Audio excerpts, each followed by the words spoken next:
Palakkad assembly നിയോജക മണ്ഡലത്തിൽ ഒന്നാം സ്ഥാനത്ത് UDF, രണ്ടാം സ്ഥാനത്ത് BJP, മൂന്നാം സ്ഥാനത്ത് LDF.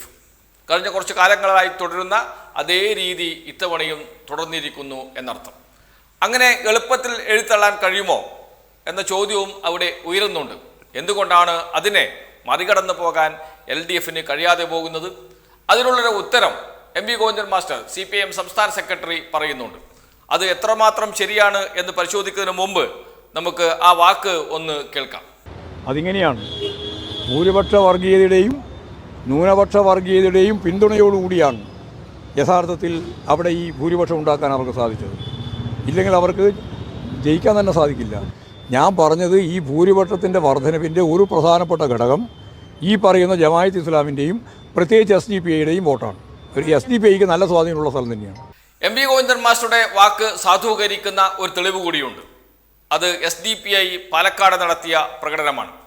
ഇലക്ഷൻ വിജയം പ്രഖ്യാപിക്കുന്നതിന് മുമ്പ് തന്നെ, UDF ആഘോഷങ്ങൾ ആരംഭിക്കുന്നതിന് മുമ്പ് തന്നെ SDPI ആഘോഷിച്ചു തുടങ്ങിയിരുന്നു രാഹുൽ മാങ്കൂട്ടത്തിൻ്റെ വിജയം. ആ പ്രകടനവും ആഹ്ലാദ പ്രകടനവും നമുക്കൊന്ന് കാണാം. വോട്ടർമാർക്ക് അഭിവാദ്യങ്ങൾ.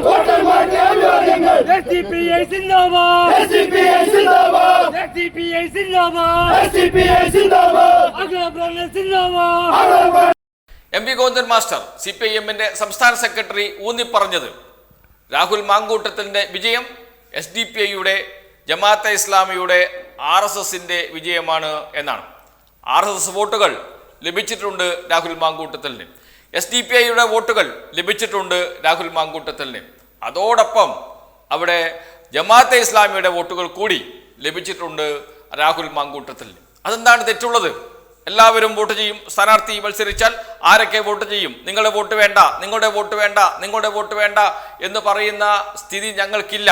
ഞങ്ങൾ എല്ലാവരുടെയും വോട്ട് വാങ്ങും. മത്സരിക്കുന്നത് വിജയിക്കാനാണ്, വോട്ട് വാങ്ങുക തന്നെ ചെയ്യും എന്ന് പ്രതിപക്ഷ നേതാവ് ആവർത്തിച്ച് പറയുന്നുമുണ്ട്.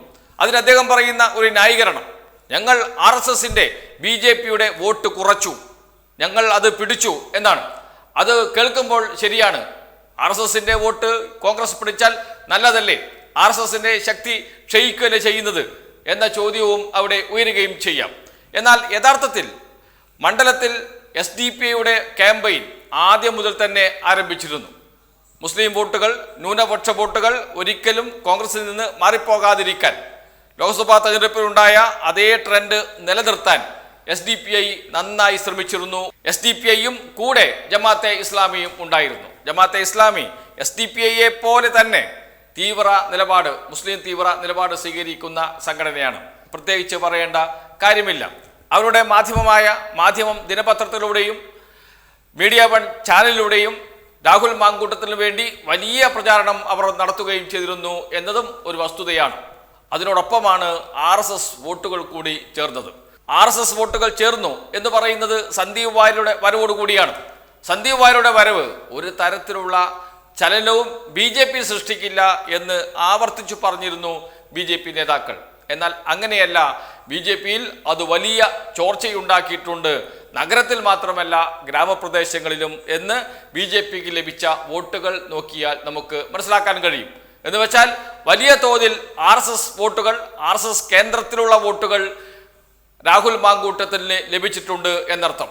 അതോടൊപ്പം ശ്രീധരൻ ലഭിച്ചിരുന്ന RSSന്റെയും BJPയുടെയും വോട്ടുകൾ, അവർ അങ്ങനെ RSSോ BJPയോ എന്ന് പറയുന്നതിനപ്പുറത്തേക്ക് RSSന്റെ അല്ലെങ്കിൽ BJPയുടെ ഒരു അനുഭാവികളാണ്. അവരോടൊപ്പം ആശയപരമായി നിൽക്കുന്നവരാണ്. അവർ ചിലപ്പോൾ അങ്ങോട്ടും ഇങ്ങോട്ടും മാറാം. അത്തരം വോട്ടുകൾ കൂടി ലഭിച്ചിട്ടുണ്ട് രാഹുൽ മാങ്കൂട്ടത്തിന്. അതാണ് നഗരപ്രദേശങ്ങളിൽ രാഹുൽ മാങ്കൂട്ടത്തിൽ അപ്രതീക്ഷിതമായി ഉണ്ടാക്കിയ മുന്നേറ്റം. പല ബൂത്തുകളിൽ RSS കേന്ദ്രങ്ങളിൽ ഉണ്ടാക്കിയ മുന്നേറ്റം. അതുകൊണ്ട് RSSന്റെ, ജമാഅത്തെ ഇസ്ലാമിയുടെ, SDPIയുടെ, RSSും SDPIയും ഒരു ഘട്ടത്തിൽ ഒന്നിക്കുന്നു എന്നർത്ഥം.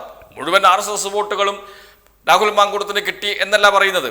രാഹുൽ മാങ്കൂട്ടത്തിന് RSS വോട്ട് കിട്ടിയിട്ടുണ്ട് സന്ദീപ് വാര്യരിലൂടെ എന്നത് ഉറപ്പാണ്. അത് സംശയമില്ലാത്ത കാര്യമാണ്. അത് എങ്ങനെ കഴിയുന്നു എന്നതാണ്, അത് നല്ലതാണ് എന്നാണ് പറയുന്നത് പ്രതിപക്ഷ നേതാവ് VD സതീശൻ. അത് തർക്ക വിഷയമാണ്. നല്ലതാണോ മോശമാണോ എന്ന് സംബന്ധിച്ച് അത് അങ്ങനെ നിൽക്കട്ടെ. എന്തുകൊണ്ട് RSSന്റെ ഇത്തരം വോട്ടുകൾ എന്ന് വെച്ചാൽ ശ്രീധരന് ലഭിച്ച RSSനോട് അനുഭാവം പുലർത്തുന്നവരുടെ വോട്ടുകൾ സരിന് ലഭിക്കാതെ കോൺഗ്രസ് സ്ഥാനാർത്ഥിക്ക് ലഭിക്കുന്നു എന്ന ചോദ്യവും ഉയരുന്നുണ്ട്. RSSും അല്ലെങ്കിൽ BJPയും കോൺഗ്രസും തമ്മിലുള്ള അകലം ചുരുങ്ങി വരുന്നു എന്നതിൻ്റെ പ്രകടമായ ഉദാഹരണമാണ് അത്. അതോടൊപ്പം SDPIയും ജമാഅത്തെ ഇസ്ലാമിയും ചേരുകയും ചെയ്യുന്നു എന്ന് വെച്ചാൽ ഇവരുടെ എല്ലാവരുടെയും പൊതുശത്രു അത് CPM ആണ്, LDF ആണ് എന്ന് വരുന്നു എന്ന്. അത് കേരള രാഷ്ട്രീയത്തിലെ പുതിയ ധ്രുവീകരണമാണ്. ആ ധ്രുവീകരണം കേരളത്തെ എവിടെ കൊണ്ട് ചെന്നെത്തിക്കും എന്നത് മറ്റൊരു ചോദ്യമായി നമ്മുടെ മുന്നിൽ അവശേഷിക്കുന്നുമുണ്ട്. ഏതായാലും MP ഗോവിന്ദൻ മാസ്റ്റർ പറഞ്ഞ രീതി അല്ലെങ്കിൽ അദ്ദേഹം പറഞ്ഞ കാര്യം അതിൽ ഒരു പരിധി വരെ ശരിയുണ്ട്. പക്ഷേ അതിൽ എന്താണ് തെറ്റ് എന്ന പ്രതിപക്ഷ നേതാവിൻ്റെ ചോദ്യത്തിനുള്ള ഉത്തരം പക്ഷേ ഭരണപക്ഷം അല്ലെങ്കിൽ CPIM നൽകുന്നില്ല എന്നതും മറ്റൊരു കാര്യം.